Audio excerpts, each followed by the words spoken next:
Assalamu alaikum, dear friends. I'm Ahmed. Our lesson today, inshallah, is easy and simple, but important for beginners. We are going to present the Arabic numbers from 0 to 10 in both masculine and feminine forms. Let's get started. Numbers. Al-A'dad or A'dad. A'dad is plural. The singular is Adad. عدد صفر صفر. In Arabic, صفر is masculine. There is no feminine form. صفر, zero. صفر. Next page. واحد واحد, one. واحد. Next one. واحدة واحدة, one. واحدة. واحد is the masculine form of the number. واحدة is the feminine form of number one. واحد واحدة. Next number. اثنان اثنان, two. اثنان. Next one. اثنتان اثنتان, two. اثنتان. Next number. ثلاث ثلاث, three. ثلاث. Next one. ثلاثة ثلاثة, three. ثلاثة. Next number. أربع أربع, four. أربع.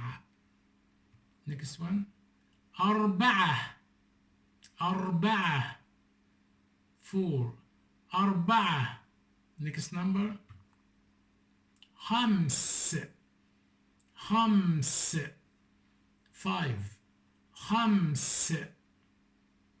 Next one. خمسة خمسة, five. خمسة. Next number. ست ست, six. ست. Next one.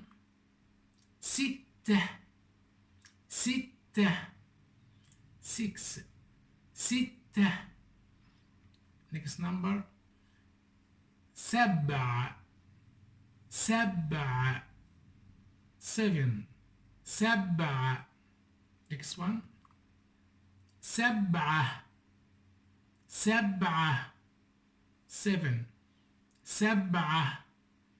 Next number. ثماني ثماني, eight. ثماني. Next one. ثمانية ثمانية, eight. ثمانية. Next number. تسعة تسعة, nine. تسعة. Next one. تسعة تسعة, nine.